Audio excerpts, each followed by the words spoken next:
Hello and welcome to my YouTube channel where I talk about books. And today in this video, I am going to do something my ex-girlfriend had been asking me to do for years.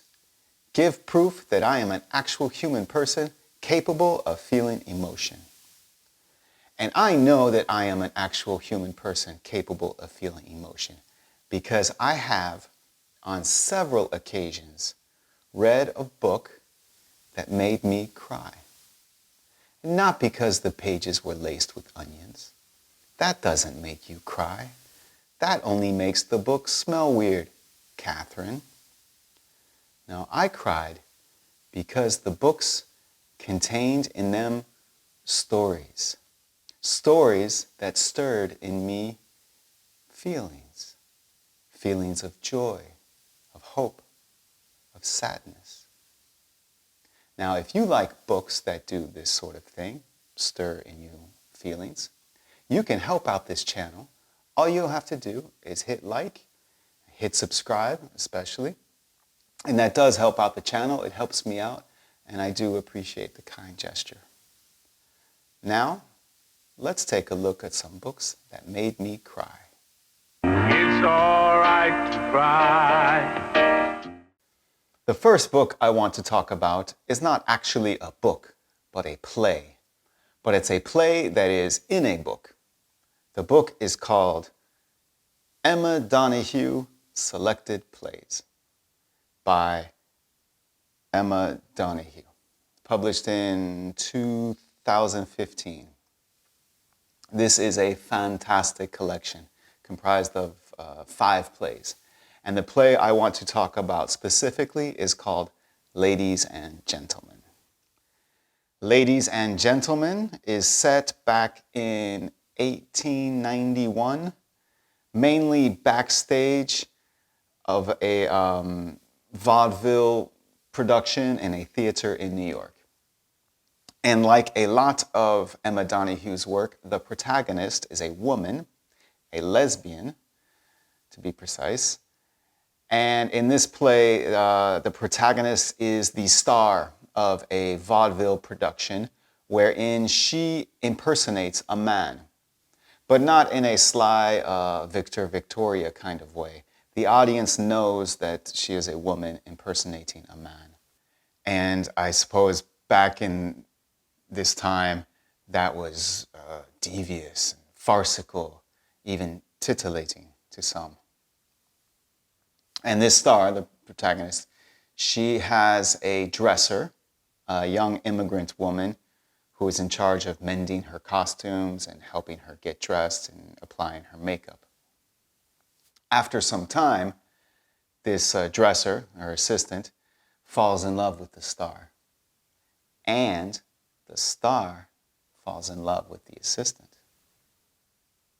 That's a beautiful thing. These women, they are experiencing love. Except, this is 1891, and women are supposed to love men, and women are supposed to be married to men. A woman is not supposed to love another woman.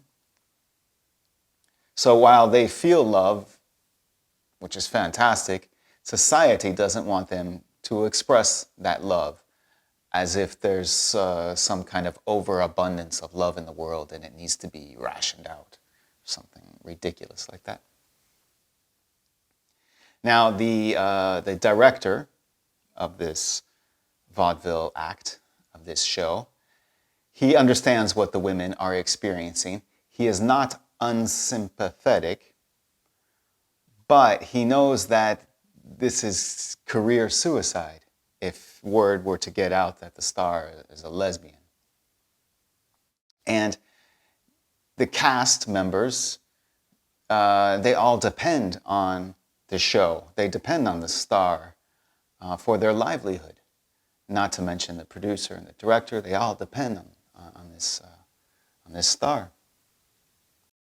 So the star, she has to choose not to give the love that she feels for her assistant and not accept the love that the assistant wants to give to her.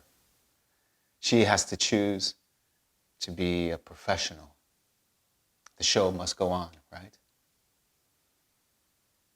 Ladies and Gentlemen is a play about playing a role, about giving the audience what it demands, which comes with its enormous sacrifices. It's about love that is not allowed to express itself, wasted potential, injustice. It's powerful. It's a powerful play. Sad. Now, when I finished reading, ladies and gentlemen, I'm not talking about tears trickling down my cheek. No, I'm talking about floodgates flung open and torrents of tears gushing out, like what you'd expect if the internet were to go out or something, right? Like shoulder shaking, audible crying. And it felt nice. Yeah, it felt good. I have to admit, when it was over, I felt lighter, as if a burden I didn't know I had been carrying had suddenly been lifted. I felt fresh. I felt cleansed. It felt good. It's all right to cry. The next book I want to talk about that made me cry. Now, hear me out. I can explain. It was years prior to reading Ladies and Gentlemen, and the book that brought tears to my eyes was Dr. Sleep by Stephen King from 2013. Now, Dr. Sleep is a horror book. A young man with psychic powers. He has to protect a young child that he's never met, a young child who also has psychic powers. He has to protect her from a band of vampiric bad guys who want to suck the life force out of people with psychic powers so that they can live longer and have clearer skin or something. So it's a horror story, and a very good one at that. But Dr. Sleep is also about a young man who confronts and battles with his alcoholism. Now, I read Dr. Sleep when I was living in Portugal. I took a little weekend trip to a small town outside of Porto called Aveiro. And there wasn't much to do in this small town, so I ended up sitting on a bench in a public square, finishing this gripping book I had started, Dr. Sleep.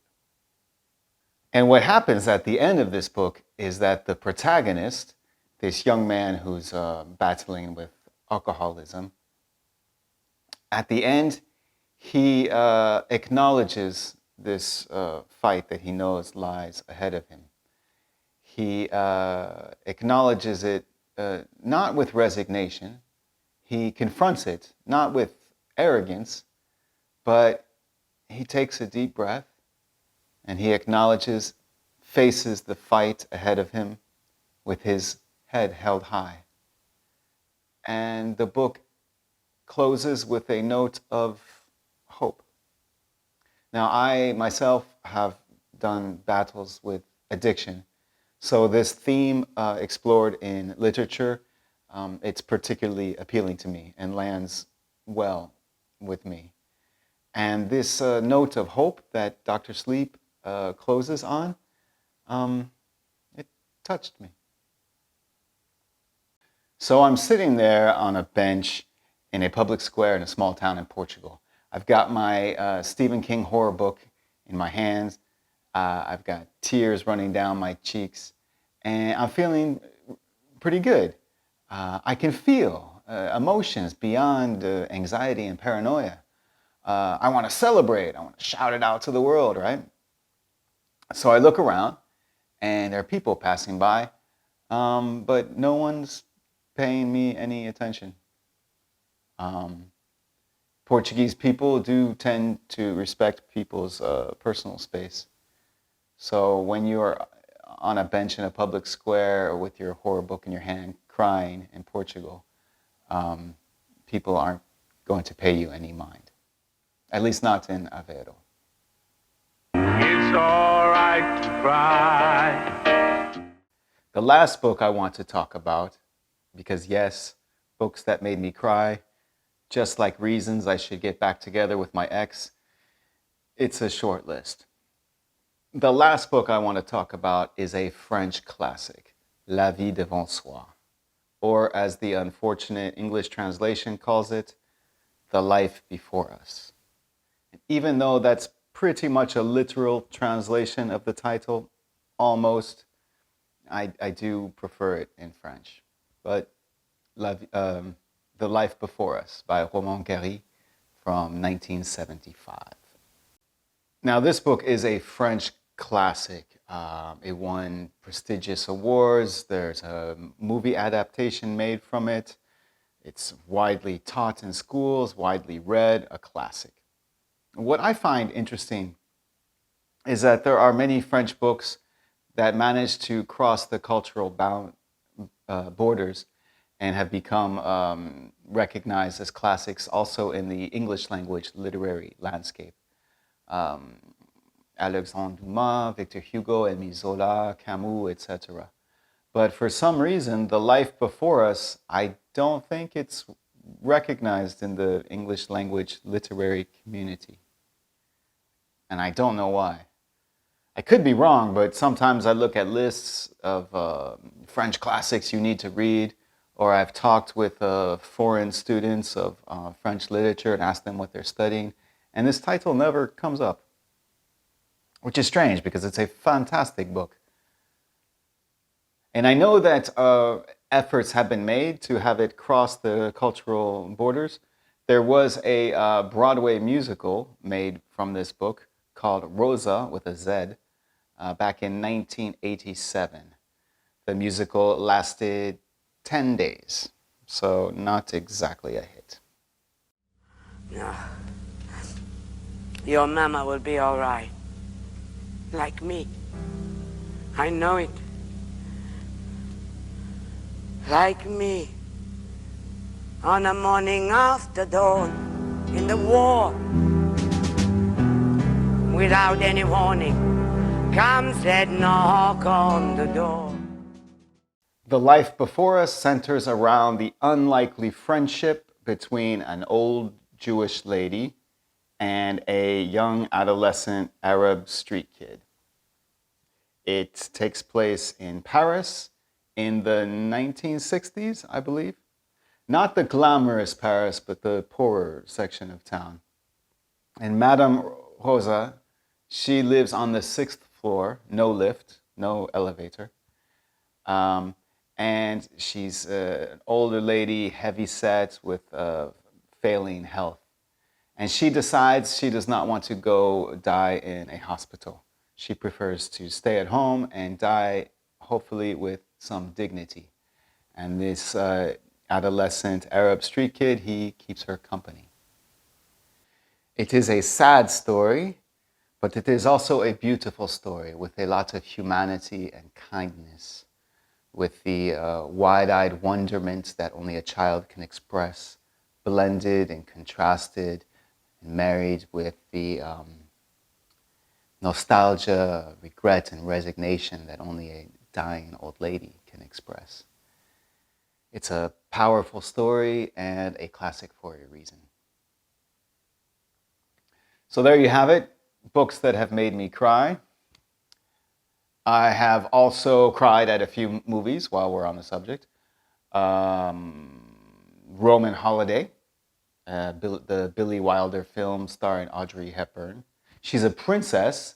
She meets this reporter. They fall in love, but they can't live their love because she's a princess. She has princessly responsibilities and duties to her principality and duties to her people. And he's a reporter. He has to live his reporter life.